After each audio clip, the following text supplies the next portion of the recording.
بسم اللہ الرحمن الرحیم۔ رمضان کریم کے تیسرے جمعہ کو جو شخص تیسرا کلمہ کا یہ وظیفہ کر لیتا ہے تو تمام زندگی ہر قسم کی بدنظری اور رکاوٹوں سے بچا رہتا ہے۔ لہٰذا اگر آپ اپنے آپ کو ہر قسم کی پریشانی سے محفوظ رکھنا چاہتے ہیں تو رمضان المبارک کے تیسرے جمعہ کو تیسرا کلمہ کا یہ وظیفہ ضرور کر لیں۔ اس وظیفہ کو کرنے کے لیے جمعہ کے دن بعد نماز عشاء 2 تسبیح تیسرا کلمہ اور 1 تسبیح درود ابراہیمی بہت محبت سے پڑھیں۔ یہ عمل آپ نے ایک دن کرنا ہے۔ انشاءاللہ اس ایک دن کے وظیفہ سے آپ کی بگڑی سنور جائے گی اور زندگی کے ہر موڑ پر آپ کو کامیابی ملے گی۔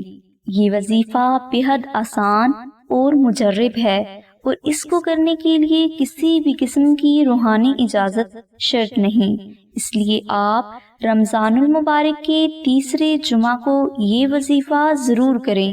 اور اگر کسی بھائی یا بہن کو رمضان المبارک کے تیسرے جمعہ کے وظیفے کے متعلق مزید معلومات درکار ہو تو اس کے لیے تفصیلی لنک ڈسکرپشن میں دے دیا گیا ہے۔ اور اگر بالفرض آپ سے یہ وظیفہ کسی وجہ سے نہ ہو تو اس وظیفہ کی تمام تر برکات کو حاصل کرنے کے لیے ماہ رمضان کی 27ویں شب یعنی کہ شب قدر کا وظیفہ ضرور کر لیں، جس کے لیے لنک ڈسکرپشن میں دے دیا گیا ہے۔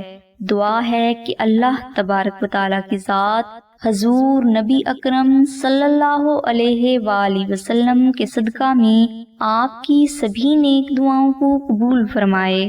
آمین ثم آمین یا رب العالمین۔ الحمدللہ رب العالمین۔